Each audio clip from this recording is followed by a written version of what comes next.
So there is all sorts of different competing thoughts and feelings in my mind when I turn my attention and yours to a front page story today. The Times covers it particularly well. Criminals and sexual predators join the police. And this is not bad apple territory. This is cultural.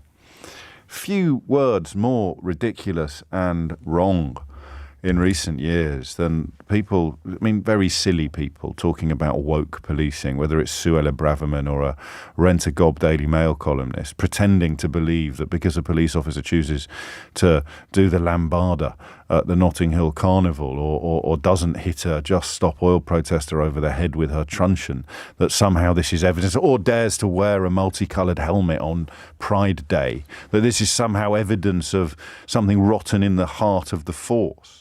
Think about that. There is genuine evidence today published of something truly rotten in the heart of the force. They've found applicants with convictions for robbery, convictions for indecent exposure, convictions for domestic abuse. They found a recruit who was a pimp, others who've lied about their family's involvement in serious crime, including drug dealing, applicants who were living with other family members who were involved in criminal gangs. You've got the predatory officers, you've got lax vetting, you've got the inspector who's reviewed the Met and 7 other forces concluding that there could be thousands of people in these categories, people who should never have been allowed near the force. You think immediately of PC Wayne Couzens, the murderer, of course, of Sarah Everard. He was a firearms officer, now serving a whole life sentence. The stories are legion, and we'll no doubt pick up on some of them in the course of this morning. But the idea that the British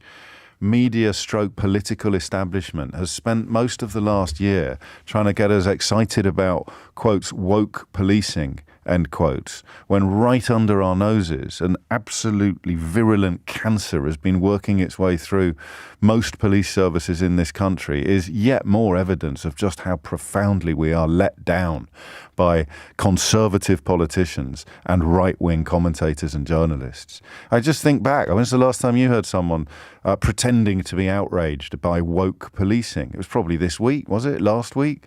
Suella Braverman, I think, used it as another distraction from her own egregious conduct. And I don't know why, I don't know whether it works. But the idea, oh no, we don't talk about the Charing Cross report because that's just some bad apples. What we really need to talk about is that bloke wearing a multicoloured helmet on Gay Pride Day, because that's real evidence of how rotten the entire police force is.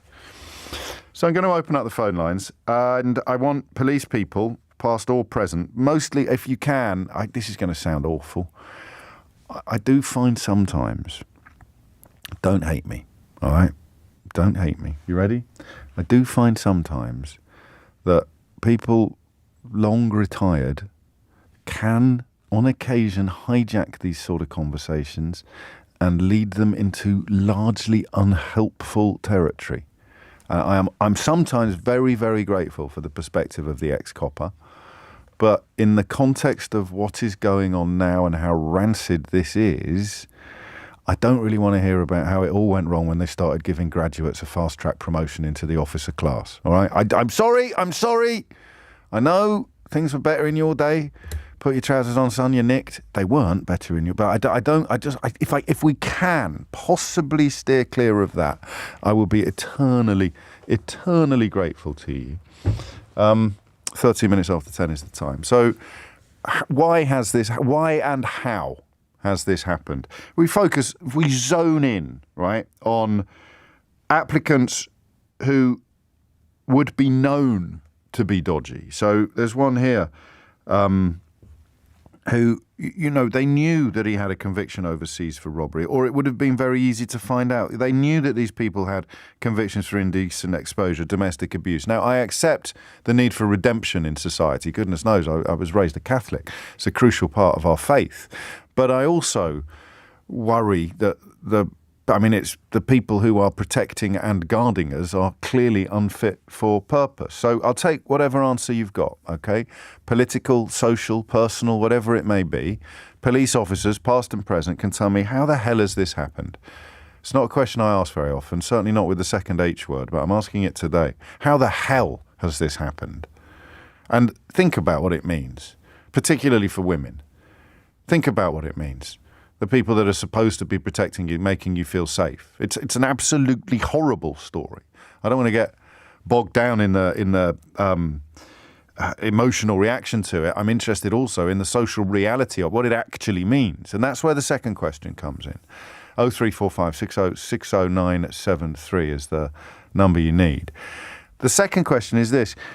Having had dealings with the police, which I haven't really. I mean, it's pathetic, my interaction with the police as a member of the public. We got burgled 14 years ago or something like that. That was probably the last. I have to speak to them sometimes about some of the viler communications that come into the office or come into the studio, the death threats and what have you. Very occasionally we have to speak to the police about that, but they've always been absolutely exemplary in those sort of contexts. So in like street policing or day-to-day policing or crimes that have actually been committed, when you need to approach police, when you need to deal with the police, I'm interested in how unsurprised you are by these revelations. I'm interested in your response to the news that hundreds, if not thousands, of corrupt officers were working in England and Wales. I'll read that phrase again. Hundreds, if not thousands, of corrupt officers are working in England and Wales, and they want you to get cross about someone doing the lambada at the Notting Hill Carnival. They make me very, very angry sometimes, those people, because they lie and lie and lie again and spare not a second to think about the consequences of their lies. Corrupt police officers up and down the country, and yet the media and political attention in recent years has been directed at so-called woke policing. It's pathetic, truly pathetic. But here we are, looking at the reality of hundreds, if not thousands.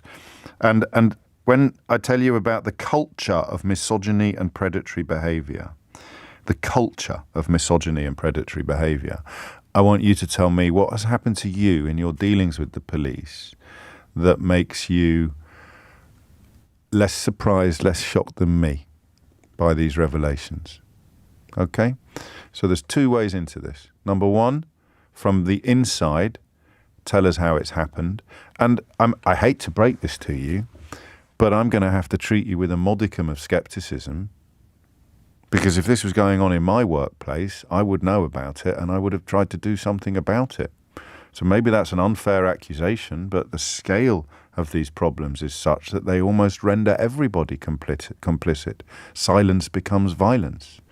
Talk me through it. 0345 6060 973 is the number that you need. And then the second question is, given your own interaction, your own dealings with the police, how surprised are you by reports that hundreds, if not thousands, of corrupt officers are working in England and Wales? The threshold for recruitment is far too low. And secondly, the culture of misogyny and predatory behaviour that has been unearthed.